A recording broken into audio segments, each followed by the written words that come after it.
राजेश खन्ना को सुपरस्टार बनने का खामियाजा भी भुगतना पड़ा था।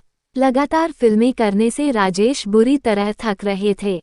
जो नहीं जानते थे, उन्हें लगता था कि राजेश अस्त व्यस्त और लालची हैं, इसलिए थोक के भाव में फिल्में साइन कर रहे हैं। जबरदस्त व्यस्तता के बीच फिल्म इंडस्ट्री के दिग्गज फिल्म मेकर ऋषिकेश मुखर्जी ने उन्हें आनंद फिल्म के लिए कास्ट कर लिया।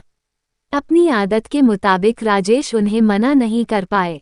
ऋषिकेश मुखर्जी ने उस जमाने के कुछ मशहूर एक्टर्स से आनंद की लीड रोल को लेकर बात की थी, लेकिन अंत में फैसला राजेश खन्ना के फेवर में हुआ।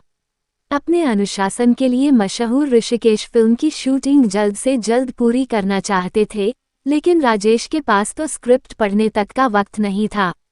वो एक मशीन की तरह काम में जुटे हुए थे। ज्यादा काम की वजह से वो बेचैन रहने लगे थे। काम के दबाव में राजेश परेशान हो रहे थे। एक इंटरव्यू में राजेश खन्ना ने बताया था, ये बात कोई नहीं जानता, लेकिन आनंद की शूटिंग मेरे करियर के सबसे व्यस्त दौर में हुई थी। ज्यादा काम के दबाव में मैं बुरी तरह परेशान हो रहा था। लोगों को ये बताते बताते मेरा गला खराब हो चुका था कि मैं नई फिल्में साइन नहीं कर सकता। मगर किसी को परवाह नहीं थी। किसी ने मेरी बात नहीं सुनी। अब मेरे पास किलो के हिसाब से फिल्में तो थीं, लेकिन डेट्स नहीं थीं। मुझ पर ज्यादा काम लेने और लालची होने तक के आरोप लगे। मैं ऐसा नहीं था। मेरी परेशानी ये थी कि मुझे ना कहना नहीं आता था। जितने ज्यादा फैंस के खत मिलते थे, मैं और ज्यादा कंफ्यूज हो जाता था।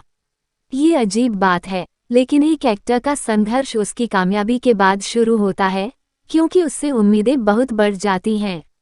भागते भागते आनंद में जान फूंक रहे थे राजेश।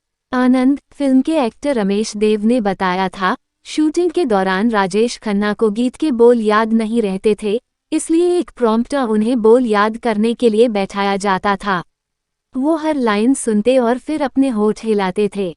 इस बात पर यकीन करना मुश्किल है कि दिन रात काम करते हुए, एक सेट से दूसरे सेट भागते हुए राजेश खन्ना अपने सबसे यादगार किरदार में जान फूंक रहे थे।